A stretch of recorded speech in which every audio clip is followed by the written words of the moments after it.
কে কে কে ওখানে? কে ওখানে? কে ওখানে?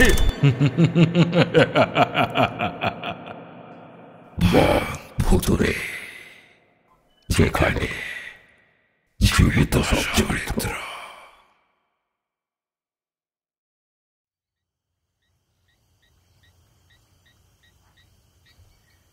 যাত্রাটা আজকে না করলি কি নয় বাবু? এই যে বাবু শুনছিস, অসময়ে এই ভর দুপুরে যাত্রা করাটা একেবারে অনুচিত। শাস্ত্রতে লেখা আছে, শুনে দেখ না বাবা। দিনক্ষণ বলেও তো একটা ব্যাপার আছে নাকি? তোর জন্য কি এইবার আমি কি শান্তিতে তিষ্ঠ হতে পারবো না? তুই এখন লায়েক হয়েছিস, মায়ের কথা পর্যন্ত শুনিস না, অথচ তোকে আর কতই বা চোখে চোখে রাখি বলতো? খামখেয়ালির ফলে যদি কিছু একটা হয়ে যায় তখন আমার প্রতি কি তোর অল্প শ্রদ্ধাটুকু নেই? সেই ছোট্টটি থেকে তোকে বুকে করে কোলে পিঠে করে মানুষ করেছি কি আজকে এমন অবাধ্য ছেলে তৈরি হবি বলে? এটা কি যুক্তিসম্মত? বলি ও অবনী, তুই কি শুনতে পাচ্ছিস? নাকি আমার গলা ফাটিয়ে চিৎকার করে যাওয়াটাই সার হচ্ছে? অবনী, ওই অবনী, তুই উত্তর দে। কি রে? তারস্বরে মা চেঁচিয়ে আমাকে ডাকছিল। মায়ের এমনই স্বভাব, একটু অস্থির হলেই মা আমাকে এমনভাবে কথা শুনিয়ে বাড়ি মাথায় তুলে ফেলে। কিন্তু আমিও আর থাকতে না পেরে শেষ অবধি উত্তরটা দিয়েই ফেললাম। বলার সাথে একটু বিরক্তি মিশিয়ে বললাম, উফ, বলি হয়েছেটা কি? সারা বাড়ি মাথায় করলে যে। এই যে আমি কি বলছো শুনছি তো, আর তুমি যেইভাবে হাঁকিয়ে কথাগুলো বলছো তাতে বাড়ির কার নিচে তো কাকচিল বসবার উপক্রম করতে পারছে না। কান দুটো তো খোলাই আছে আমার। তবে আমার পক্ষে তা সম্ভব নয় মা, তুমি অন্য পথ দেখো। সর্বদা তুমি যদি এমন করো কাহা তাক ভালো লাগে বলো দেখি? সহ্যের তো একটা সীমা আছে, তাই না? ভাল লাগে না একদম। দেখো, এই মুহূর্তে আমি যথেষ্ট ব্যস্ত, একটু নীরবতা পালন করো। আমার কৈফিয়ত শুনে মা আরেক পর্দা গলার স্বর বাড়িয়ে বলল, হ্যাঁ, এখন তো ওই কথাই শুনতে হবে। ঢেরে ছেলে আমার। ওরে, আমি ছিলাম বলেই তুই আর তোর বাবা খেয়ে পড়ে বাঁচছিস, নয়তো অন্য কোনো মেয়ে হলে না কবে এই সংসার ত্যাগ করে চলে যেত। তখন হাড়ির হাল হতো, বুঝতিস? তখন ভালো করে বুঝতিস। তবু তোদের তো একটু চৈতন্য হবে না? মাটা সারাদিন ধরে কিছু খেলো কি না দেখতেও আসিস না। কি কারণে খাচ্ছি না সেটা জানার সত্ত্বেও শুধোচ্ছিস না। মাবিহীন দেখবি কেমন লাগে। যখন আমি মরে যাব বুঝতে পারবি। ঈশ্বর, আমার ছেলেকে একটু সুমতি দাও, একটু সুমতি দাও ওকে। নবাব পুত্তুর আমাকে বলতে এসেছে, একবার না করলে সেইটাই যেন বেশি করে করতে হবে। আমার কথা শুনে যেন তুই একেবারে উদ্ধার করে দিচ্ছিস। যে সন্তানকে গর্ভধারণ করে লালন পালন করলাম তার মুখের কথা শুনে আমার গা পিত্তে জ্বলে যায়। হ্যাঁ, এইবার আমার রাগবার পালা। তাই আমিও গলা ফাটিয়ে যতটা সম্ভব রাগত কণ্ঠে বলে ফেললাম, হ্যাঁ, তুমি মানুষ করেছো বলেই যে সব কথা শুনতে হবে এমন মাথার দিব্যি তো আমি তোমাকে দিইনি। অনেক কথাই তো শুনি, শৈশব থেকে তোমার কথায় উঠি আর বসি, তবু তোমার অভিযোগের যেন শেষ নেই। দেখো গিয়ে আমার মতো কটা ছেলে এত বাধ্য। ধুত্তর, ভালোই লাগে না। কেন যে ঈশ্বর আমাকে বাঁচিয়ে রেখেছে সেটাই আমার বোধগম্য হচ্ছে কই। নিজের স্বাধীনতা নেই, নিজের চলাফেরার সত্ত্বাধিকার নেই। আমার এত ভালো হওয়া সত্ত্বেও তবু যদি তুমি সন্তুষ্ট না হও তাতে আমার কি করার আছে শুনি? আর কি বা শোনার বাকি আছে? আমাকে আমার মতো থাকতে দিতে তোমার এত বাধা কিসের? আমি তো নিজের মতোই থাকি। উফ, দাঁড়াও না, লেখাপড়াটা শেষ করে নিয়ে একটা চাকরি জুটিয়ে নেব, তখন তোমার টাকায় আর খাবো না, এই কথা দিয়ে দিচ্ছি। শুধু শুধু তুমি আমার ওপর চেল্লাচ্ছ সাত সকাল থেকে। ভালো লাগবে কেন শুনি? যাও না, সকাল থেকে কানের মাথা খেও না তো, আমার কাজটা সম্পন্ন করতে দাও দেখি। সেগুড়ে বালি। এই উত্তরটা দেওয়ার পর মায়ের রাগ শিথিল হয়ে পড়ল। ক্রমেই মা আরো কাছে এগিয়ে এসে আমার ঘরের চৌকাঠে দাঁড়িয়ে পড়লেন।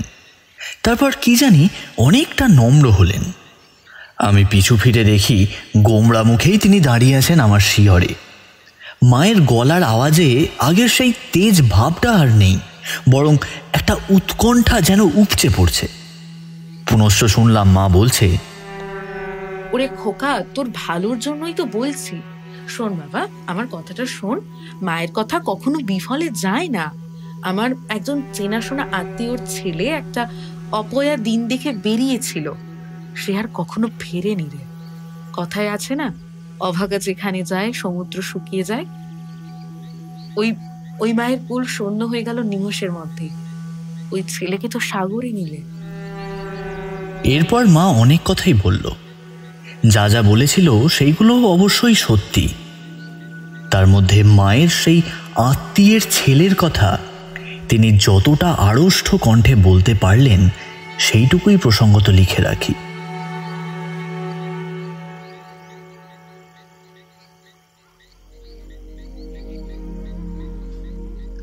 আত্মীয়ের ছেলে বলতে মায়ের বাপের বাড়ির ওই দিকেই অবশ্যই। আমার দাদুর বাড়ি গ্রাম বনতলপি গ্রামের কথা। আমি দেখেছিলাম তাকে অনেক ছোটবেলায়, পরীক্ষা হলে প্রায় যেতাম। আমার জীবনের বেশিরভাগ সময় কেটেছে ওই বনবাদারে পূর্ণ ছোট্ট গ্রামের মাটির বাড়িতেই। মায়ের ওই আত্মীয়ের ছেলে কলকাতায় লেখাপড়া করছিল সিভিল ইঞ্জিনিয়ারিং নিয়ে, হোস্টেলেই থাকতো। ছেলেটির নাম হচ্ছে সায়ন। বন্ধুদের সঙ্গে দীঘা গিয়েছিল। তা একদিন সে নাকি ভ্রমণ করতে করতে পুরনো দীঘার সমুদ্র সৈকতে এসে ভিড়ল। সঙ্গে অবশ্যই বন্ধুরা ছিল।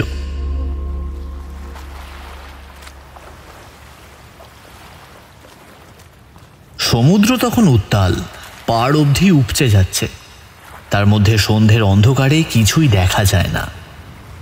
এমন সময় সমুদ্রের একেবারে কাছেই ওই ছেলেটি বন্ধু বান্ধবদের নিয়ে হই হুল্লোড় করছিল। বন্ধু সঙ্গে পড়ে বেশ খানিকটা মদ সেবন করেছিল। পোস্টমর্টেম রিপোর্টে সেটাও নাকি জানা গেছে। আর দিনটা ছিল পূর্ণিমা। বুঝতেই পারা যাচ্ছে চাঁদ তখন মাঝ আকাশে। সমুদ্রের জল মাধ্যাকর্ষণের আকর্ষণে এমনিতেই কত উঁচু হয়ে ওঠে। আর ওই দিন পূর্ণিমার গোল চাঁদ অবস্থান করছিল। ফলেই ওই দিন সমুদ্র নিজের ক্রুদ্ধ গর্জনের সাথে সাথেই একেবারে পাড় অবধি চলে এসেছিল। তীব্র জলোচ্ছ্বাসের ফলেই সমুদ্রের উঁচু উঁচু ঢেউ রাশি একেবারে পাড়ে এসে ভেঙে পড়ছিল। সেই সঙ্গে লবণাক্ত বাতাস বইছে। ওই ছেলেটির বন্ধুরা বিপদ আসন্ন বুঝতে পেরে প্রায় পালিয়ে গিয়ে নিরাপদ আশ্রয় গ্রহণ করে। কিন্তু মায়ের বান্ধবীর ছেলেটা যেই মুহূর্তে টের পায় সেই মুহূর্তেই বিপত্তি ঘটল। সমুদ্রের একেবারে তলায় তলিয়ে গেল। আর সারাটা বিচ অঞ্চল তার ওই বাঁচবার অন্তিম মর্মান্তিক আর্তনাদে ছেয়ে গেল।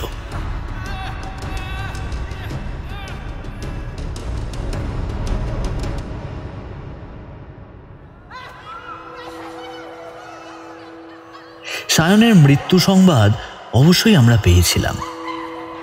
আর তার শ্রাদ্ধ শান্তি উপলক্ষে আমরা গিয়েছিলাম তার বাড়িতে। সে কি কান্না তার মায়ের, দেখলেই মনটা বিষণ্ণ হয়ে যায়। ওই দৃশ্যটা যেন এখনো চোখের সামনে ভাসে। কতই বা বয়স হবে, বড় জোর বছর 26। আমার চেয়ে 2 বছরের বড়, কিন্তু নিষ্ঠুর নিয়তি তাকে ওইভাবে টেনে নিয়ে গিয়েছিল দীঘার সমুদ্র সৈকতে। তার বন্ধুরা অবশ্যই ছাড়া পায়নি। তারা পুলিশের কাছে কৈফিয়ত স্বরূপ বলেছিল যে তারা তাকে বাঁচাবার আগেই সব কিছু ঘটে গেছে। লাশ নাকি মোহনার কাছে পাওয়া গিয়েছিল, সেটাই এসেছিল ছেলেটির নিজের বাড়িতে। তার মা ভেঙে পড়েছিল। বহুক্ষণ অবধি ছেলেটির মৃত শরীরের ওপর বিছিয়ে থাকা সাদা চাদরের ওপর আচারি পিছাড়ি খেয়ে হত্যে হয়ে পড়ে চোখের জল ফেলেছিল মৃতদেহের ওপর। ওইটাই ছিল খুব বড় ভুল, যেই ভুলের মাসুল তার পরিবারকে গুনতে হয়েছিল হাতে নাতে।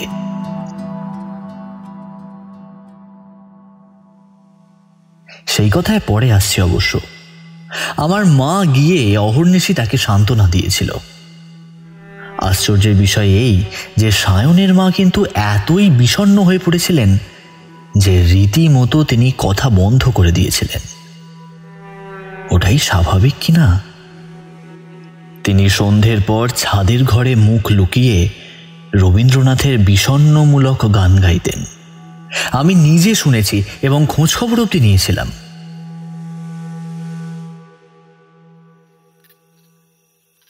দিন 7 আগের কথা হবে। তখন আমরা বহাল তবিয়তেই আছি দাদুর বাড়ি। একদিন কি কাজে গিয়েছিলাম ওনার বাড়িতে, মা পাঠিয়েছিলেন। ওইখানে গিয়েই আমার মনটা বেশ খানিকটা বিষণ্ণ হয়ে গিয়েছিল। বলাই বাহুল্য যে বাড়ির প্রতিটি ছত্রছায়ায় শোকবদ্ধ পরিবেশ বিরাজমান। বাড়ির মূল ফটকে প্রবেশ করার পর দেখি কেউ কোথাও নেই। কারুকে কিছু জিজ্ঞাসা না করেই তখন সিঁড়ির ধাপ ভেঙেই শুনি কেউ যেন গুনগুন করে গান গাইছেন। খুব ম্লানভাবে সেই শব্দটা ভেসে আসছে। আর কিছুটা এগিয়ে যেতে স্পষ্ট শুনলাম তিনি কারুর সঙ্গে কথা কইছেন আর কথার ফাঁকে ফাঁকে গান গাইছেন। এতক্ষণ অবধি মনে হচ্ছিল আমি বুঝি একাই দাঁড়িয়ে আছি। পাশেই কেয়া পাতার ঝোপ থেকে ঝিঝি পোকা ডাকছে। ওই এক টানা ম্লান শব্দ শুনেই মনে হচ্ছে যে কেমন যেন এক প্রকারের একাকিত্ব বিরাজ করছে বাড়িময়। যে স্ত্রীলোকটা গান গাইছিলেন তার কণ্ঠ শুনেই বুঝেছি যে উনিই হচ্ছেন সায়নের মা। আমার মায়ের সঙ্গে সখ্যতা থাকার দরুন তিনি অনেকবার এসেছিলেন, সেই সূত্রেই ওনাকে চিনে নিয়েছিলাম। এত কিছু যখন ভাবছি তখন খেয়াল নেই যে কখন পিছনে কেউ এসে দাঁড়িয়েছে। নিমেষের মধ্যেই আমার বুকটা ছ্যাঁত করে উঠল,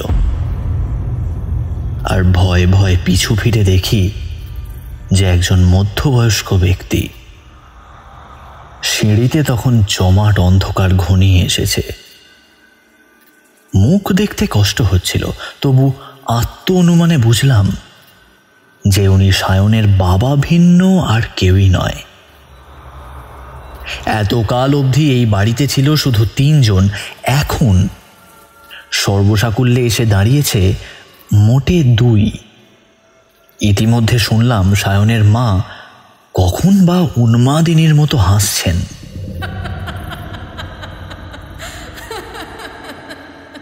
ওই নির্জন পরিবেশে এমন বিচিত্রকায় হাসি শুনলে সত্যিই বুকের রক্ত হিম হয়ে যাওয়াটা অস্বাভাবিক কিছুই নয়। প্রতি পদক্ষেপে এগুবার কথা ভাবছি, যাব কি যাব না, কোনটা উচিত। আসন্ন বিপদ সম্বন্ধে যদিও আমার মনে তেমন কোনো ধারণাই নেই। ফিরে যে যাব এমনটাও সম্ভব নয়, কারণ পিছনে যমদূত স্বরূপ সায়নের বাবা দাঁড়িয়ে। বলাই বাহুল্য আমি নিজের চোখকে তখন বিশ্বাস করতে পারছিলাম না। সায়নের বাবার চোখ দুটো একবার মনে হলো থক থক করে জ্বলে উঠল। সত্যি সেই চাহনি সুস্থ মস্তিষ্কের মানুষের হতেই পারে না। সন্ধ্যার ঘোর লাগা অন্ধকারে অনুভব করলাম যে আমার কাঁধে কিসের একটা ঠান্ডা স্পর্শ পড়ছে। সেই হিম শীতল স্পর্শ অনুভব করলেই গোটা শরীর শিরশির করে ওঠে। অপ্রীতিকর মনে হলেও এইসব নিজের মনের অবাস্তব কল্পনা মনে করেই আমি আর কিছু না ভেবে এক ধাপ করে উঠতে শুরু করলাম। পিছন পিছন সায়নের বাবা অবশ্য আসছিলেন। আমাকে ছাদে প্রবেশের মুখে দাঁড়িয়ে থাকতে দেখে গম্ভীর কণ্ঠে বললেন, এই যে অবনী, যাওনি তুমি কাকিমার ঘরে? ব্যাপার কি? ওই তো ঘর, যাও গিয়ে ডাকো না। ভয় কিসে শুনি? আমি জড়তার সঙ্গে বললাম, কই ভয় কিসের? ভয় পাইনি তো, ওই তো যাচ্ছিলামই।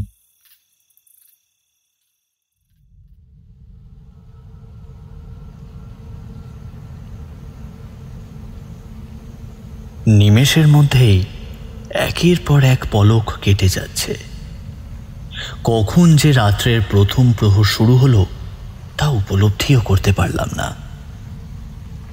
পাশ থেকে একটা নিম গাছের সরু ডালের উপর বসে আছে একটা ধূসর বর্ণের পেঁচা। হলুদ চোখ দুটো আমার পানে নিবদ্ধ, আর ক্রমান্বয়ে সে ডেকে চলেছে।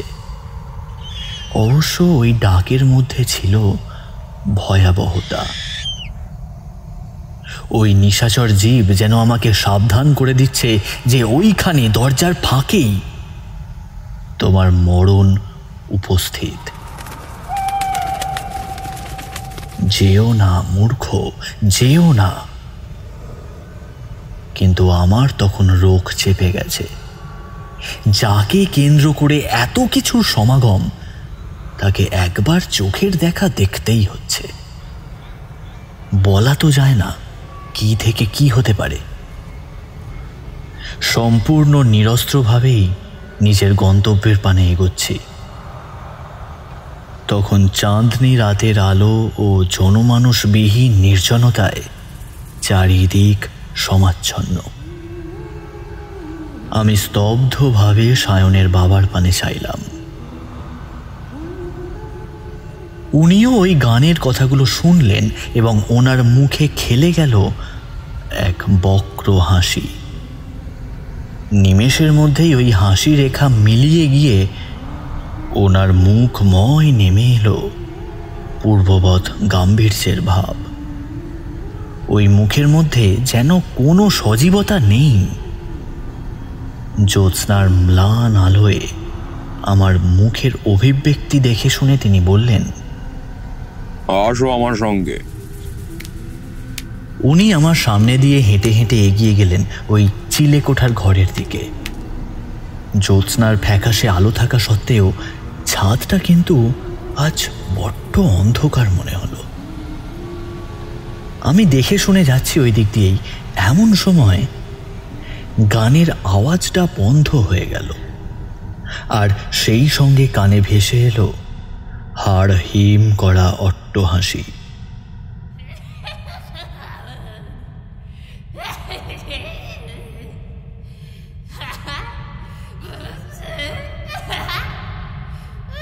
হাসিটা কিন্তু মোটেই প্রকৃতিস্থ নয়। হাসির মধ্যে মিশে রয়েছে চাপা ক্ষোভ ও উত্তেজনা এবং সর্বোপরি বিষণ্ণতার ভাব। ওই হাসি শুনে তখন আমি ইষ্ট নাম জপ করছি। মন ভালো মন্দের দোলাচলে ভেসে বেড়াচ্ছে।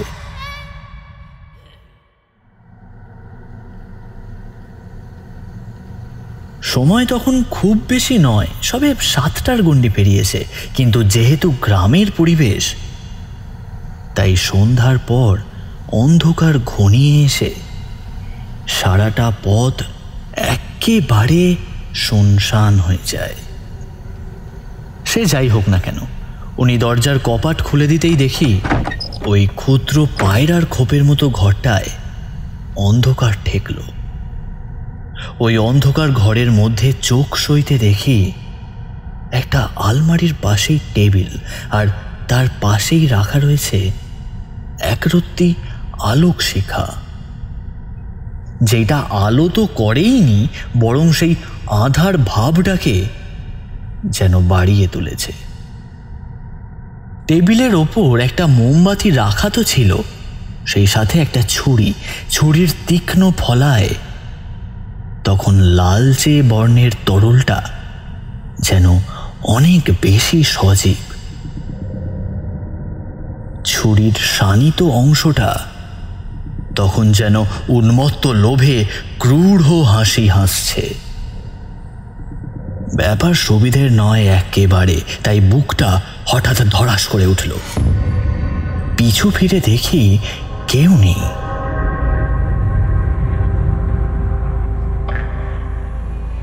এতক্ষণ সায়নের বাবা তো ছিলেন, তিনি কোথায় গেলেন? যদিও বা যান, তবে আমি কি এতই তন্ময় হয়ে গিয়েছিলাম যে ওনার পায়ের শব্দ অবধি কানে প্রবেশ করবে না? হচ্ছেটা কি আমার সঙ্গে? উত্তর এলো আমার করা প্রশ্নের। উত্তরটা দিল আমার মন। সে বলল, তুমি বিপদে পড়েছ, এক্ষুনি যদি না যাও তবে তোমার পঞ্চত্ব প্রাপ্তি ঘটবে। অনেক কষ্ট করে কি হয় সেটা দেখার জন্য শেষ অবধি আমি দাঁড়িয়ে রইলাম আর দেখলাম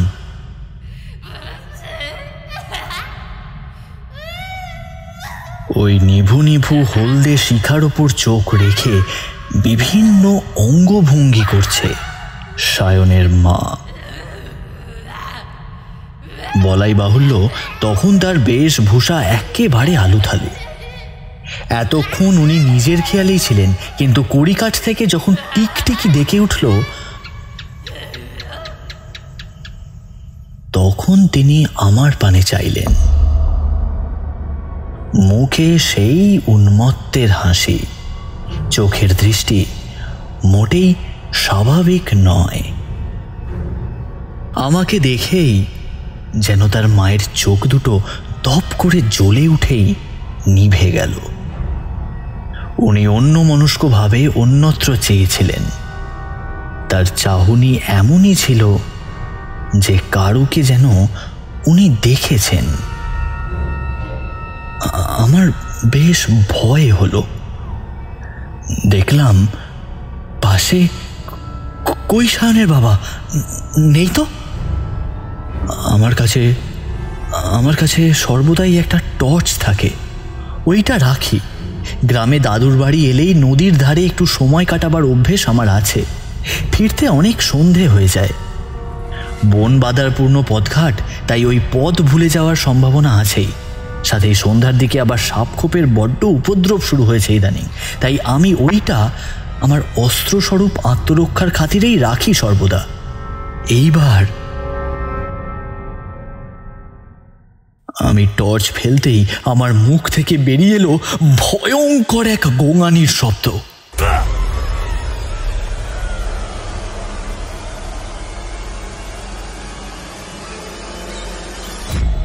চোখের সামনে সব কিছু সম্পূর্ণ ঝাপসা ঠেকল, আর সেই সাথেই আমার মনে হলো ঘরের মধ্যে সব কিছু যেন দুলছে ইতিউতি। দেখলাম ঘরের বিছানায় চাপ চাপ রক্ত, আর সেই রক্ত আর কারো নয়, ওনার স্বামীর। বিস্ফারিতভাবে চোখ উল্টে উনি খাটের ওপর উপুড় হয়ে পড়ে আছেন।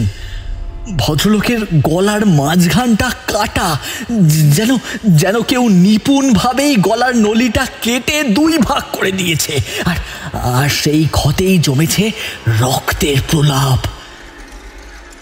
সায়নের মা তখন ওই রক্ত দেখে চিৎকার করে উঠছে, আর কিছুক্ষণ পরেই অট্টহাসি করে উঠছে। আমাকে দেখে উনি হাতছানি দিয়ে ডাকলেন। ওই ডাকের মধ্যে এমন এক শয়তানি ভাব ছিল যেটা আমি কখনোই ভুলব না। আমার কয়েক রাতের ঘুম নষ্ট হয়ে গিয়েছিল। উনি কাঁদতে কাঁদতে আমাকে বললেন, আমার ছেলেকে ওরা সকলে মেরে ফেলেছে, তুমিও আমার ছেলেকে মারার জন্য দায়ী। এখন আমার কাছে সবাই শত্রু, আমি কাউকে ছাড়বো না, কয়ে দিচ্ছি। ঢোক গিলে অতি সন্তর্পণে এক পা করে পিছোতে বললাম, আমি কেন আপনার ছেলেকে হত্যা করতে যাব? আমার সঙ্গে তো তার বেশ সখ্যতা ছিলই, তাই নয় কি? কিন্তু উনি শুনলেন না। ওনার কথা শেষ করেই উনি আমাকে তেড়ে আসতে গেলেন। আমিও বাবা গো বলেই ওইখান থেকে দে ছুট। পিছন থেকে শুনতে পাচ্ছিলাম উনি আমাকে বলছেন, কই যাচ্ছিস রে? ধরতে পারলে ঘাড় মটকে দেব। আমার পুত্রকে তোরাই খেয়েছিস, কেউ বাঁচবে না। আমি সারা শরীরের শক্তি প্রয়োগ করে যতটা সম্ভব দ্রুত থেকে দ্রুততর দৌড়চ্ছিলাম। বারবার মনে হচ্ছিল একটা অজ্ঞাত শক্তির বেষ্টনী আমাকে যাওয়ার পথে বাধা সৃষ্টি করছে। ওই শক্তির অধিকারী চায় না যে আমি প্রাণ হাতে নিয়ে এখান থেকে ফিরে যাই, তবুও অদম্য মনের ইচ্ছাই ওইখান থেকে প্রাণ নিয়ে পালিয়ে আসার মতো দুর্জয় কাজটা করতে আমাকে অনেকখানি সাহায্য করেছিল। কিন্তু তবু পিছু টান তো ছিলই। নির্জন পথের যেই দিকেই চোখ ফেরাই, কই কোনোখানে জনমানুষের চিহ্ন অবধি নেই। মরণের দুয়ার অবধি যেই অপদেবতা আমাকে পৌঁছে দিতে পারে, তার কাছ থেকে বাঁচার জন্য আমার চোখে ধাঁধা লেগে গিয়েছিল। একটা নিদারুণ ভীতি আমার মনে এসে বাসা বেঁধেছিল, সেই কথা ঝলপ করেও বলতে পারি। ওইখান থেকে ক্রমেই মুক্তি পেয়ে আমি ফিরে গিয়েছিলাম দাদুর বাড়ি। দাদুর বাড়িতে আর কোনো বিপদ নেই, গৃহদেবতা প্রতিষ্ঠিত। প্রতি অমাবস্যায় স্বয়ং মা কালীর উপাসনা হয় এই বাড়িতে। দূর থেকে যখন দাদুর বাড়িটা চোখে পড়েছিল, তখন আমি স্বস্তির নিঃশ্বাস ফেলেছিলাম। অন্ধকারে চোখ সয়ে যেতেই দেখি আমার মা পথ চেয়ে দাঁড়িয়ে আছে।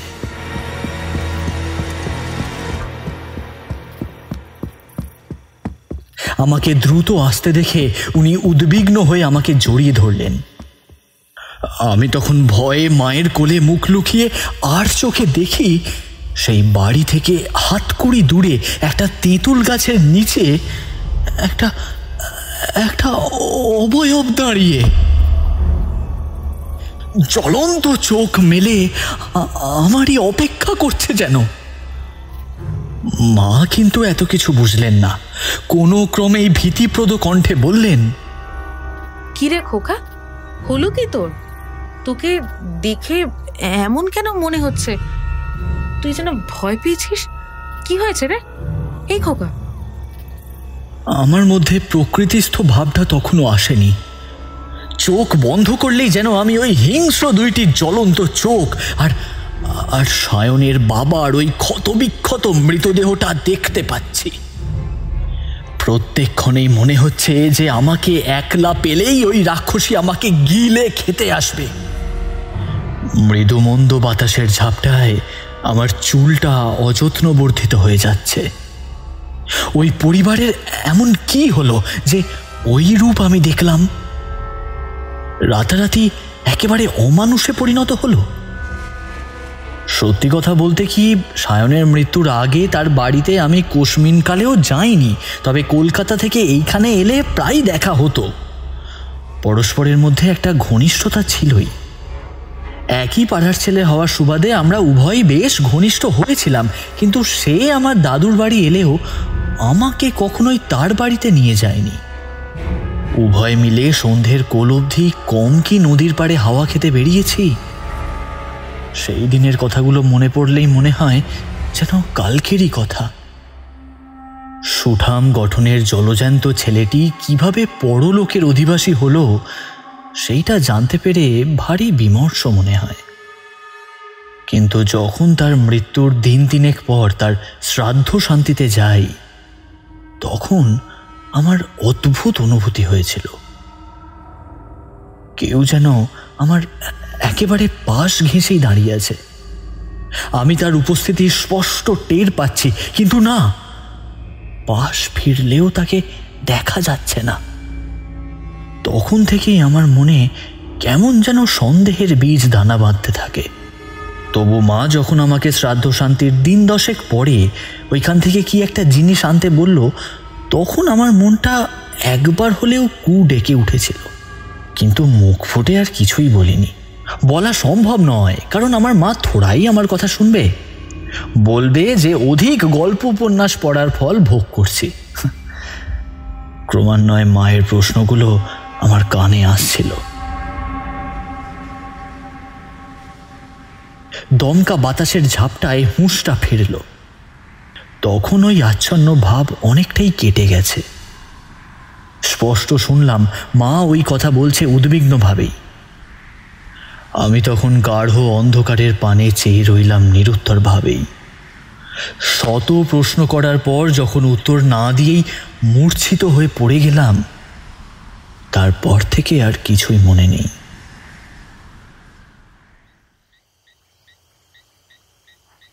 বহুক্ষণ পর চোখ খুলে দেখি অনন্ত ডাক্তার আমার নাড়ি টিপে ধরেছে।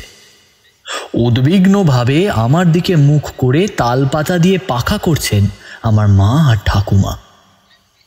চোখ খুলতেই আমার মাথাটা ঠাকুমা নিজের কোলে রেখে মাথায় হাত বুলিয়ে দিতে দিতে ডাক্তারের পানে দৃষ্টি হেনে জিজ্ঞাসা করল, কই ডাক্তার, কিছুতে তো বলছেন না। বাচ্চা বাচ্চা আমার ঠিক হবে তো? হয়েছিলটা কি শুনি? সেই সেই সন্ধ্যার সময় মূর্ছাই বা গেল কেন? ডাক্তার অনেকক্ষণ ধরে পরীক্ষা নিরীক্ষা করার পর শেষে বললেন, বৌঠান, মনে হচ্ছে মারাত্মক কিছু একটা দেখেও ভয় পেয়েছে। স্নায়ু খুব দুর্বল হয়ে রয়েছে। এমন অবস্থায় ওর পক্ষে না গৃহের বাইরে পদার্পণ করাটা একেবারে অনুচিত। বেশ কিছুদিন বিশ্রামের দরকার তো আছেই। আপনি না ওকে একটু চোখে চোখে রাখুন। আমি এই কটা ওষুধ একটু লিখে দিচ্ছি, একটু সময় সময় খাইয়ে দেবেন। তবে সুস্থ হতে কিন্তু এখন একটু সময় লাগবে, বেশ কিছুদিন। ডাক্তার চলে যাওয়ার পর আমার মা পাশে বসিয়ে গরম দুধ খাইয়ে আমাকে অনেকখানি সুস্থ করে তুললেন। আমি অনেকখানি ধাতস্থ হওয়ার পর ওই সমস্ত ব্যাপারটা বললাম। প্রথমটা বিশ্বাস করতে চাইল না মা, কিন্তু ক্রমেই আমি অনর্থক মিথ্যে কথা কেনই বা বলবো এই ভেবে মা কিন্তু সেঁটিয়ে গেলেন। আর কিছুদিন থাকার পর আমি যখন সম্পূর্ণ সুস্থ হলাম, তখন দাদুর বাড়ি থেকে বাড়ির পথ ধরলাম। আর অবশ্য দেখা হয়নি ওখানে দিনের আলোয় গিয়ে সত্যিই গতকাল সন্ধ্যের সময় ওগুলো ঘটেছিল কিনা। এইসব চিন্তা করছি এমন সময় আমার মায়ের কিছু কথা শুনেই চিন্তা জাল ছিন্ন হলো। ওই দিনের পর থেকেই মায়ের মনে প্রবল ভয়ের সঞ্চার হয়েছে যে আমি যদি একা গিয়ে কোথাও বিপদে পড়ি। মাকে বলতে শুনলাম, আমার মন কিন্তু সায় দিচ্ছে না কিছুতেই। শুনেছি শনিবারের যাত্রা অশুভ হয়। পরে যদি কোনো বিপদে পড়ে যাও পথে ঘাটে, তখন কে উদ্ধার করতে আসবে শুনি? তুই ভিন্ন আমার কে আছে বলতো? অনেক দিন ধরেই মায়ের এই শঙ্কাজনিত বিলাপ ধ্বনি শুনতে পাচ্ছিলাম। শুধু আজকে নয়, আজ থেকে অনেক দিন আগে থেকেই মায়ের মধ্যেকার অস্বাভাবিক আচরণ যেন আমাকে অতিষ্ঠ করে তুলেছিল। সর্বদাই আমাকে হারানোর ভয় মা একেবারে ঠাকুর ঘরে সর্বদা সেঁধিয়ে আছে। নির্জলা উপবাস তো রাখছেই সেই একাদশী থেকে। কি একটা শিব ঠাকুরের ব্রত আছে বলে এমন আড়ম্বর। আমি আর বাবা কতই না বুঝিয়েছি কিছু খেয়ে নাও, নইলে যে অসুস্থ হয়ে পড়বে, কিন্তু কে কার কথা শোনে। ধর্মভীরু আমার মায়ের মধ্যে আশঙ্কার বীজ কেউ যেন ধীরে ধীরে রোপণ করে দিয়েছে। বলাই যায় সমস্যার সূত্রপাত হলো গিয়ে আমাকে নিয়ে। ওই দিন থেকেই আর কি। সন্তান নিয়ে প্রতিটি মাই দুশ্চিন্তা করে মানছি, তা বলে এমন একটা পরিস্থিতি যে উপস্থিত হবে তা আমি স্বপ্নেও ভাবিনি। অথচ এই আমি যে এই প্রথম একা বাইরে পা রাখবো এমনটাও নয়। বলাই বাহুল্য, ইচ্ছে হলে আমি একাকী বেরিয়ে যাই, বাড়ির লোকের সম্পূর্ণ অনুমতি থাকে। কিন্তু আমি এইবার যখন মাকে জিজ্ঞাসা করলাম, মা কি হয়েছে বলো তো, আমাকে নিয়ে তুমি এমন ভাবে পড়েছ কোন দুঃখে? আরে কিসের ভয়? তোমার আশীর্বাদ থাকতে আমার ক্ষতি করতে পারে কার দুঃসাধ্য? হ্যাঁ? কাপড়ের খুঁট থেকে চোখটা মুছে মা আমার গায়ে মাথায় হাত বুলিয়ে অনুগ্রহ নেওয়ার স্বরে বললেন, তুই বড় হয়েছিস, তাই এখন তোকে আটকে রাখবো এমনটা আমি কখনোই ভাবি না। কিন্তু কিছুদিন ধরেই আমার মনটা কেমন কু ডাকতে শুরু করেছে। প্রতি পদক্ষেপে আমার মনে হচ্ছে যে তুই চলে যাবি আমার কোল শূন্য করে। কেউ যেন তোকে নেওয়ার জন্য ওত পেতে বসে আছে, কিন্তু সে এখানে আসতে পারছে না, যেহেতু গৃহদেবতা এখানে প্রতিষ্ঠিত। আমার কাজ ছাড়া হওয়ার পরেই হয়তো সে পিছু পিছু তোর কাছে সুযোগ সুবিধা মতো তোর মারাত্মক ক্ষতি করবার চেষ্টা করবে। ভেবে দেখ, আমার কথা কিন্তু মিথ্যে নয়। সন্তানের আগাম কিছু হলে সেটা তার মা অনায়াসেই টের পায়। বুঝতে পারছিস আমার কথাটা? এই অবনী, বুঝতে পারছিস? অনেক কষ্টে হাসির দমকটা চেপে আমি কৌতুকের স্বরে বললাম, ও তাই বুঝি, আমার কাছে কেউ ঘোরাঘুরি করছে বুঝি? তাহলে তো হয়ে গেল, নতুন করে তোমাকে আর কোনো বৌমা নিযুক্ত করতে হবে না আমার বিয়ের জন্য। আমিও অনেক দিন ধরেই খুঁজছিলাম জানো, কিন্তু তারপর ভাবলাম তাহলে তো 2 জন শাসনের লোক হয়ে যাবে।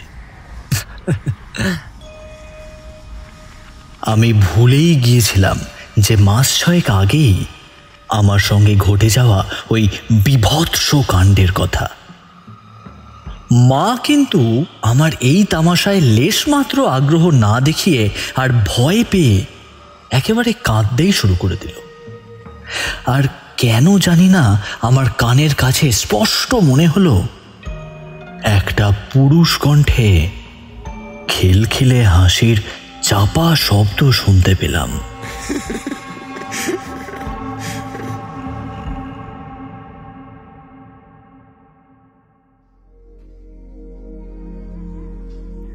যাই হোক, অনেক অনুরোধ উপরোধ সত্ত্বেও আমাকে আমার সিদ্ধান্ত থেকে কেউই সরাতে পারল না। আমি যেইটা বলি সেইটা আমার করা চাই। আমার মা বহুবার বেঁকে বসলেন, অনেক কথা কাটাকাটি অবধি হয়ে গেল, কিন্তু কাকস্য পরিবেদনা রীতিমতো যুদ্ধ ঘোষণা হয়ে গেল। মায়ের ওই অলিক বিষয়গুলির ওপর ভিত্তি করে কাহা তাক আমার যাত্রা বাতিল করা যায়? বহুদিন ধরেই আমার মন আমাকে বলছে উপযুক্ত স্থান থেকে ঘুরে আসার জন্য। বহু ব্যবস্থা করার পর শেষ পর্যন্ত ওইখানে আমার একটা যাওয়ার ব্যবস্থা হয়েছে। এই সময় যদি কেউ বাধা দেয়, সেটা আমার জন্মদাতা মা হোক আর যেই বা হোক না কেন, তখন আর ইচ্ছেই করে না যে তার কথা মেনে তল্পি তল্পা সমেত গৃহে বসে থাকার।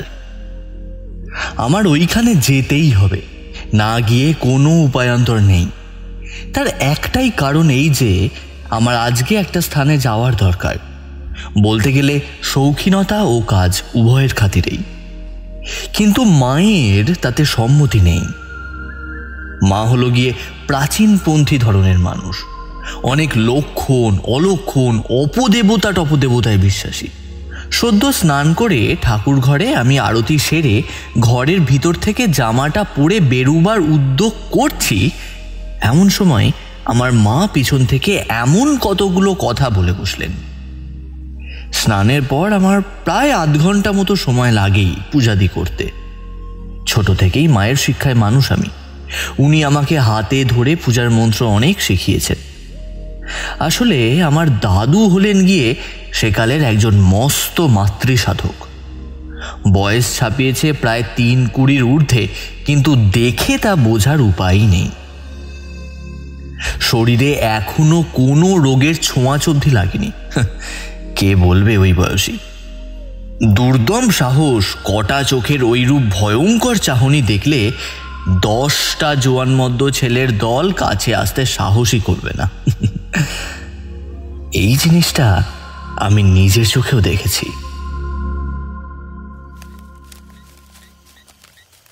পূজার সরঞ্জাম নিয়ে আমি আর আমার দাদু মাঠের ধারে অবস্থিত মন্দিরে যাচ্ছিলাম।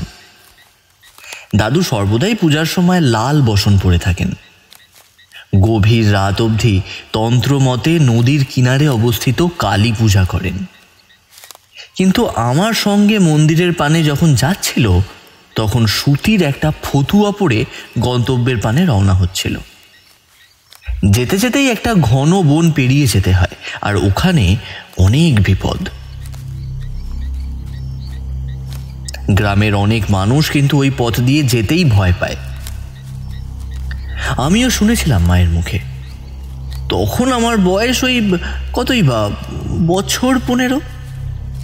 সন্ধ্যা তখন ঘনিয়ে এসেছে, আর ঘনিয়ে আসা সন্ধ্যার ম্লান আলোটুকু একটু একটু করে কমতে শুরু করে। হঠাৎ এক সময় ঝোপঝাড় থেকে জোনা কয়েক শক্ত হাত পাওয়ালা ব্যক্তি বেরিয়ে এলো। আমাদের দিকে ভেসে এলো একটা গুরুগম্ভীর কণ্ঠ।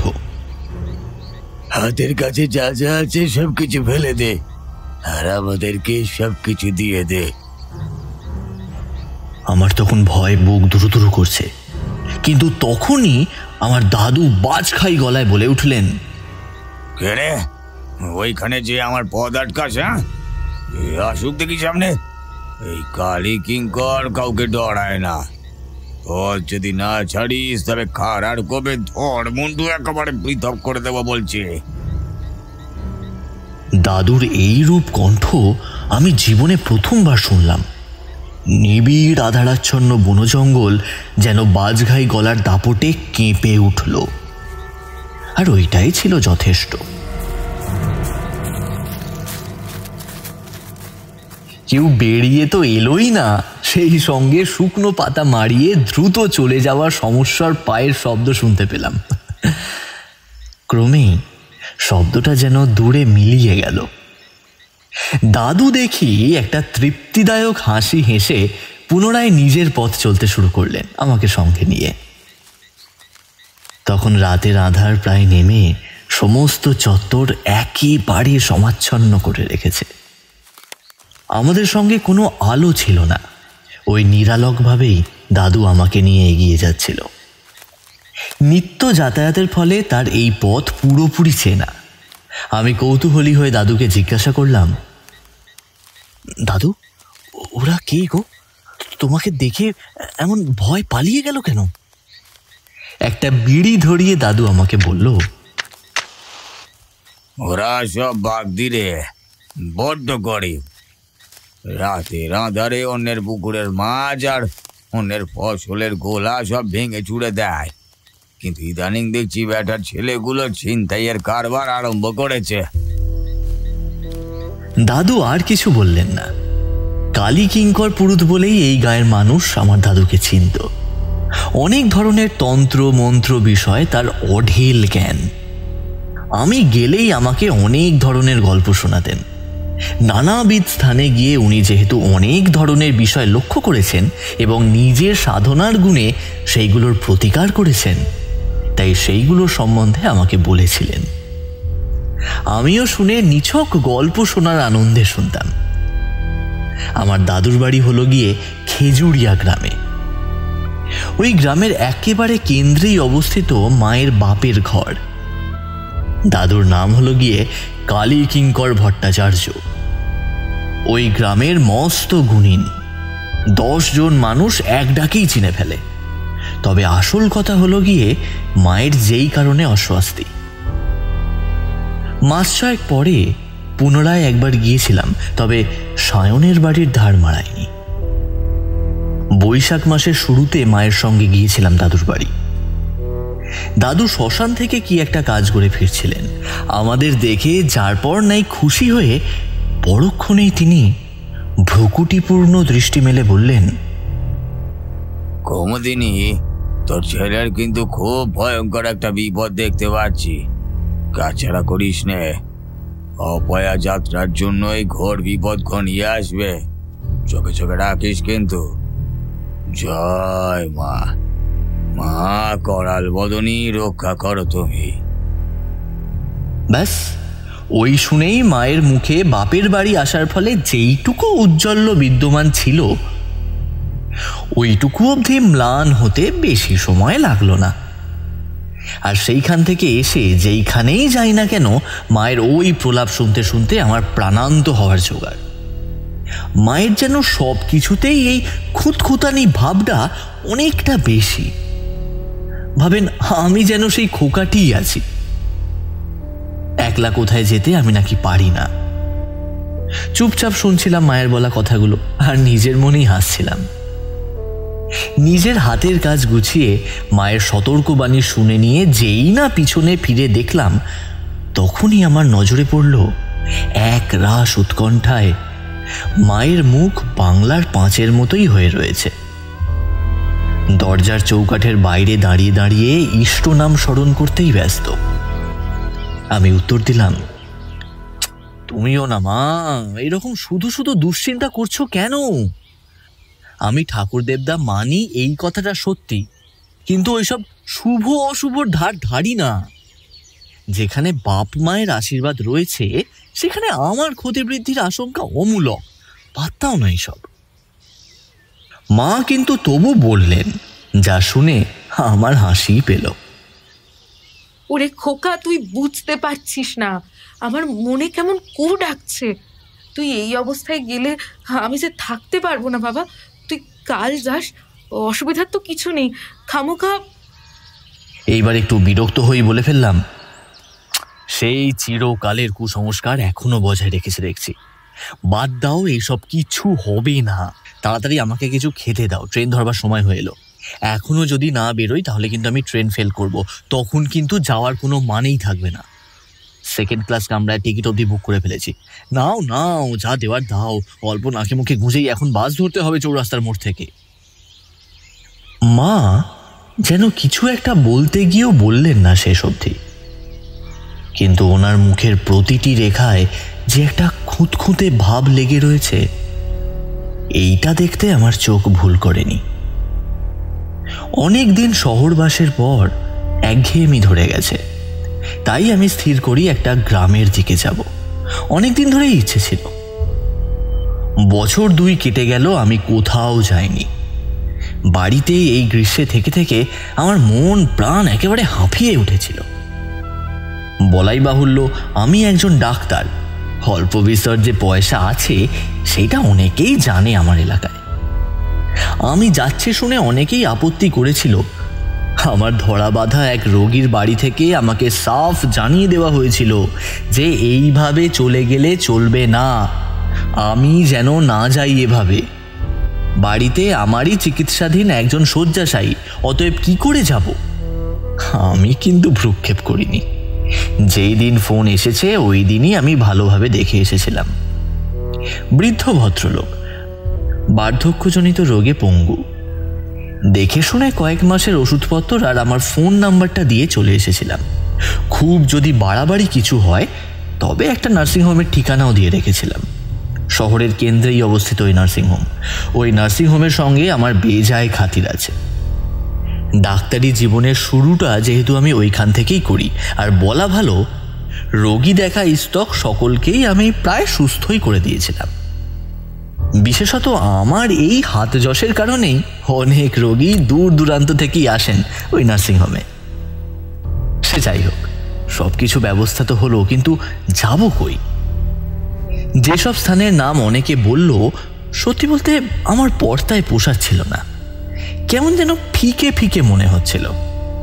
অনেকে আগ বাড়িয়ে বলল, এই যে ডাক্তার, স্বাস্থ্য ফিরিয়ে আনার জন্য বুঝি যাওয়া হচ্ছে, তবে হাজারিবাগ কিংবা রাঁচি গিয়ে একেবারে উঠে পড়ো না, আমি ব্যবস্থা করে দিচ্ছি। আমি শুনে প্রমাদ করলাম। এই গ্রীষ্মের সময় ওইসব স্থানে পিলপিল করছে ভ্রমণকারীর দল। অতএব আমি ওই দেখছি কিংবা সিদ্ধান্ত নেব এই বলে পাশ কাটিয়ে চলে এসেছি। কিন্তু একদিন দেখা হলো আমার মেডিকেল কলেজের অত্যন্ত প্রিয় সহপাঠী ঋষিকেশের সঙ্গে। সে যেন কোথায় যাচ্ছিল। উভয়কে দেখে থমকে দাঁড়িয়ে পড়লাম। বহু বছর পর 2 বন্ধুর মধ্যে দেখা, কিন্তু 2 জনেই এখন কাজের জন্য মরার সময়ও নেই। তবু কথায় কথায় আমার ইচ্ছেটাকে তাকে জানাতেই সে খানিকক্ষণ চুপ করে রইল। তারপর বলল, বুঝলি অজিত, তুই এই রবিবার আমার সঙ্গে এসে একটু দেখা কর। কাছেই আমার ভাড়া বাড়ি। তুই তো জানিস যে আমি শিলিগুড়ির ছেলে। এখন এইখানে ডাক্তারি করার জন্য বাসা ভাড়া নিয়ে থাকতে হচ্ছে, এই যা। তা আজকে আমি একটু বিশেষ ব্যস্ত। তুই বরঞ্চ রবিবার বিকেল 5টায় এসে আমার সঙ্গে দেখা কর দেখি। আমি নিজের দায়িত্ব সহকারে সব ব্যবস্থা করে দেবো, ঠিক আছে? ওই দিন আমার বাড়িতে তোর জন্য চায়ের নিমন্ত্রণ রইল। কি খুশি তো? এই যে পোয়া ভাড়ো, আমি তখনই রাজি হয়ে গেলাম। অনেক দিন বাদে বন্ধুর সঙ্গে দেখা হবে, তেমনি এইটুকু আমি আন্দাজ করে নিলাম যে তার জানাশোনা কোনো স্থান আছে যেখানে আমার কিছুদিন কাটালে দেহ মনের প্রচুর শুশ্রূষা হবে। ওই দিন প্রফুল্ল মনে বাড়ি ফিরে একটা উপন্যাসের পাতায় নিজেকে ডুবিয়ে রাখলাম। 2 দিন পরে যখন ঠিকানা মিলিয়ে তার কাছে গেলাম, তখন ঋষিকেশ যার পর নাই খুশি হয়ে আমাকে ভেতরে আসতে বলল। আমি তখন বেশ আপাদ মস্তক দেখছি তার বাড়িখানা। ভালো জায়গায় বাড়িটা ভাড়া নিয়েছে, যেখানে মানুষের ভিড় নেই। একটা নিরিবিলি পাড়া অনায়াসেই বলা যেতে পারে। ভেতরে সর্বমোট ওই গুনতিতে 2টি ঘর। বাড়ির ওপর একতলায় কাজ অর্ধেক পড়ে আছে, ইতিউতি ডাই করা সিমেন্টের বস্তা, বালি, পাথরকুচি ইত্যাদি।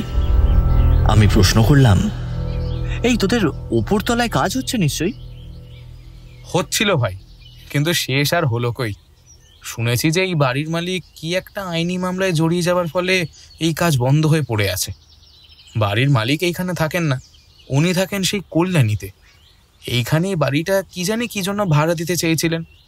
আমি কাগজে বিজ্ঞাপন দেখেই শটান বাড়ির মালিকের সঙ্গে দেখা করে মাসের ভাড়া অগ্রিম দিয়েই গত মাস 3 হয়ে গেল এখানে আছি। এই তুই বাইরে দাঁড়িয়ে যা, আর ভিতরে আয়। না, বেশ ভালো করেছিস তুই। তুই তো আগে কলেজের হোস্টেলে থাকতিস, সেই তুলনায় এই স্থানটা বেশ ভালো। ডাক্তার মানুষ আমরা, একটু নিরিবিলি না হলে কি আর চলে? আমাদের বাড়ির চিলেকোঠায় তো রাতের দিকে জেগে এখন পড়ি। ইস, আমি যদি এইরকম একটা ঘর পেতাম রে, খুব ভালো হতো। আক্ষেপসূচক কথাটা বলেই আমরা প্রবেশ করলাম ঋষিকেশের শোয়ার ঘরে। ঘরের আনাচে কানাচে তেমন কিছু বিশেষত্ব নেই। থাকার মধ্যে একটা 4 পায়া আছে, সেই সাথেই আছে লোকনাথ বাবা আর শিবশম্ভুর ছবি। ধূপের গন্ধে ঘরটা আমোদিত।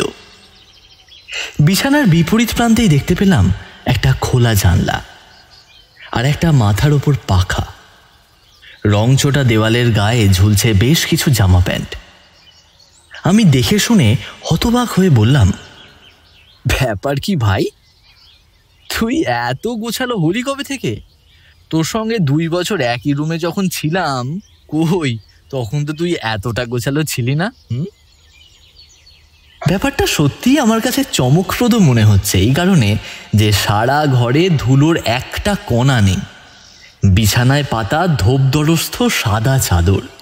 দরজা থেকে বেশ কিছুটা দূরেই একটা স্টোভে আগুন জ্বালিয়ে জল গরম করতে বসিয়ে হাসি মুখে ঋষিকেশ বলল, ওইসব বাদ দে না, তুই তো জানিস আমার বেশিরভাগ সময় কাটে ওই পাশের ঘরে। ওইটাই আমার জগৎ, বুঝলি ভাই। ঘুমাবার অবসর খুব কম করে পাই তো, তাই আর কি। এই নে তুই বস। বসার আগেই আমি দেখে নিলাম এই ঘরের ঠিক পাশেই আর একটা ঘর, যেটার তালা বন্ধ। বন্ধু চা নিয়ে এলো। ওই চায়ের পেয়ালায় চুমুক দিতে দিতে বললাম, আরে ওই ঘরটা একবার দেখতে চাই ভাই। ওইখানে তুই বলছিস সারাদিন পড়ে থাকিস, ব্যাপার কি? কাজের শেষে আবার কি শরীরে শক্তি থাকে পড়ার? কথাটায় বিশেষ আমল না দিয়েই সে বলল, নে বল, কি খবর? শুনলাম নাকি তুই প্র্যাকটিস করছিস। সত্যি জানিস তো, আমরা ডাক্তাররা হলাম পরাধীনপ্রাপ্ত জীব, যখন তখন ডেকে খবর দিলেই যেতে হবে। আর ভালো লাগে না রে, আর ভালো লাগে না। ওই যে কলেজে আমাদের শপথ গ্রহণ করতে হয়েছিল না, যে সব রোগীর চিকিৎসা নিজের যৎ সামান্য বিদ্যা দিয়ে করব, আর ওই জ্ঞান দিয়েই রোগীকে মৃত্যুর মুখ থেকে ফিরিয়ে আনব। ওইটা চক্করেই কত না নাজেহাল হতে হয়। কেন, তোর সাথে কি হয়েছে? প্রশ্ন করার সাথে সাথেই ঋষিকেশের মুখটা শুকিয়ে গেল। তার মধ্যে বিরাজ করতে লাগলো অন্য মনস্কতার ভাব। সেই বিড়বিড় করে বলল, সবে মাত্র ফিরেছি চেম্বার থেকেই। রাত তখন প্রায় অনেক, 1:30টার কাছাকাছি তো হবেই। তুই দেখতেই পারছিস এই পাড়াটা এখনই কেমনতর শুনশান হয়ে যায়, তাহলে অত রাতে কেমন অবস্থা হবে বুঝতেই পারছিস।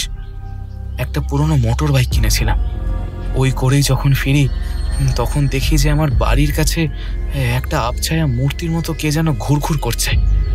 যে ঘুরঘুর করছে তাকে অন্ধকার থাকায় তেমন ভালোভাবে দেখা যাচ্ছে না। আমি টর্চটা হাতে থাকা সত্ত্বেও জ্বালিনি, কিন্তু কেন জানি না অত রাতেও আমার বুকটা কেঁপে উঠল। ডাক্তারের ভূতের ভয় থাকলে চলে না, তাই আমি সাহস করে ইষ্টনাম জপ করে প্রবেশ করলাম আর দরজার চিটকিনিটা বন্ধ করে দিলাম। এই বাড়িটা নেহাত ছোট্টটি নয়, দেখেই আন্দাজ করতে পারছিস যে 2টি বড় বড় হাওয়াদার ঘর আছেই। যাই হোক, বাইরে থেকে চাঁদের আলোটা ম্লানভাবে প্রবেশ করেছিল। ওই আলোতেই যেন স্পষ্ট দেখলাম যে কেউ যেন আমার দিকে পিঠ করে বসে আছে। আমি তক্ষুনি আলোটা জ্বেলে ফেললাম। ভয় পাচ্ছিলাম খুব ওই সময়। তারপর সারা রাত ঘুমাতেই পারিনি। এমন ভয় আমার মনে বাসা বেঁধেছিল, কেন এমন হচ্ছে কে জানে। ঋষিকেশের কথা শুনে আমার মনে বেশ চিন্তার উদয় হলো। আমি বেশ কিছুক্ষণ চুপ করে থাকার পর তাকে অনুরোধ করলাম যে আমাকে যেন সে তার তালাবন্ধ পাশের ঘরটা একটিবার দেখায়। দেখলাম সে তাতেই রাজি হলো। রাজি হওয়ার পরও কিছুটা চিন্তিত স্বরে বলল, ওই ঘরে গিয়ে দেখার মতো তেমন কিছুই নেই, আছে শুধু আমার কিছু বইপত্র আর কিছু যন্ত্রপাতি। ওইখানে গিয়ে কি হবে?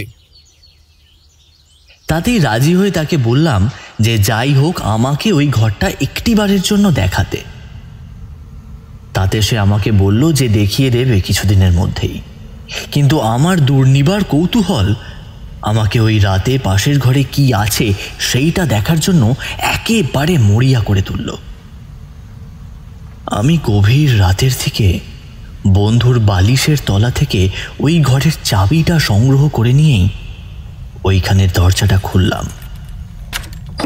ঘরটা সত্যি অন্ধকার, ওই অন্ধকারে দেখা যায় না প্রায় কিছুই, কিন্তু অন্ধকারের মধ্যেও দেখি একজোড়া লাল চোখ আমার পানে চেয়ে আছে। আর আছে তো আছেই। হঠাৎ পিছন থেকে দরজাটা বন্ধ হয়ে গেল। সুইচ টিপি, কিন্তু কোনো আলোই জ্বলে না, বরং ওই ঘরময় কারুর যেন দাপাদাপির শব্দ আমার কানে আসতে থাকলো। অনুভব করলাম এমন সময় কেউ আমার গলা টিপে ধরেছে।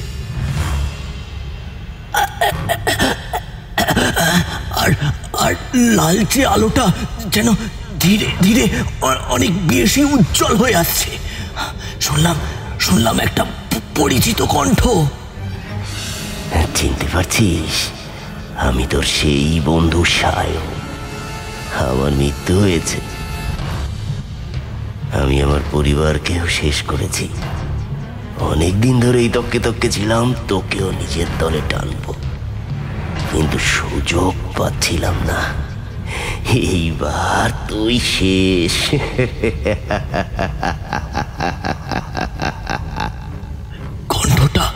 কণ্ঠটা বিকৃত হলেও অবিকল, কিন্তু সায়নের মতোই।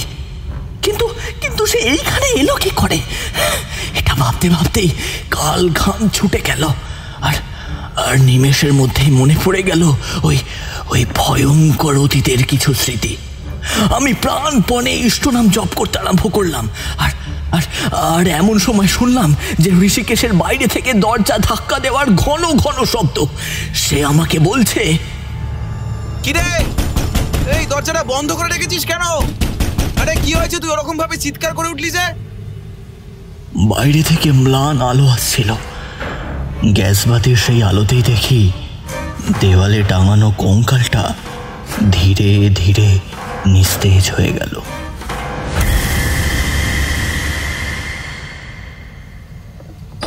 আর আমি তখন দরজাটা খুলে দিয়ে প্রাণ নিয়ে বাইরে বেরিয়ে এলাম আর নিজের সমস্ত বৃত্তান্ত জাহির করলাম। সে শুনে কিছুতেই বিশ্বাস করবে না। ওই দিনের পর আর আমার যাওয়া হয়নি।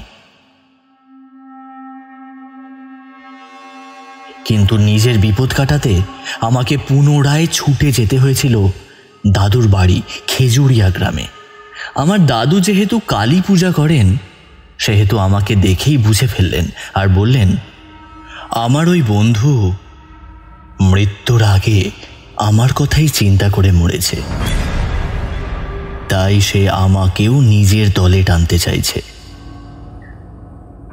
আমি ভয় পেয়ে উপায় জানতে চাই। সেহেতু দাদু দেখি একটা মাদুলি আমার হাতে বেঁধে দিলেন এবং আমাকে ভালো করে মায়ের সামনে বসিয়ে অনেক গুপ্ত বিদ্যা থেকে আয়ত্ত করা মন্ত্র অবধি পড়তে বললেন। মন্ত্র যখন পড়ছি তখন মনে হচ্ছিল আমার দেহে যেন আর সার নেই।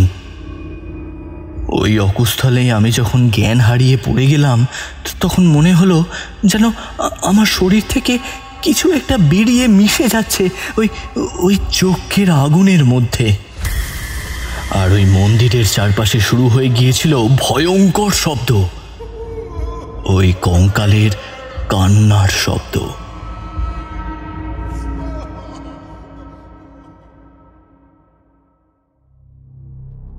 জ্ঞান যখন ফিরল তখন দাদু আমাকে বলেছিল যে সায়নের মৃতদেহে আগুনটাই নাকি লাগেনি। বৃষ্টিপাতের ফলে চিতার আগুনের রেশ ক্রমেই কমতে শুরু করে, আর ওই লাশ নাকি কিছু কঙ্কাল বিক্রেতার হাতে পড়ে। সেটা মেডিকেল কলেজের ডাক্তার হরফে আমার বন্ধু ঋষিকেশের হাতে পড়েছিল। ওই কঙ্কালটাই আমাকে দেখে চিনতে পেরে আমার ওপর নিজের আধিপত্য বিস্তার করার চেষ্টা করে, কিন্তু আমার ওপর মা কালীর আশীর্বাদ ছিল, তাই আমি তখনকার মতো বেঁচে গিয়েছিলাম। শুনে আমি যথেষ্ট ভয় পেয়ে অনেক দিন অবধি এই ঘটনাটা মনে রেখেছিলাম। আজকে এই অবসর মুহূর্তে সেইগুলোই আমার লেখার খাতায় লিপিবদ্ধ করে রাখলেও ঘটনাটা যেন সম্পূর্ণ অবাস্তব বলে উড়িয়ে দেওয়া যায় না কিছুতেই। সে অনেক দিনের আগেকার কথা, কিন্তু আজও মনে পড়লে গায়ে কাঁটা দিয়ে ওঠে।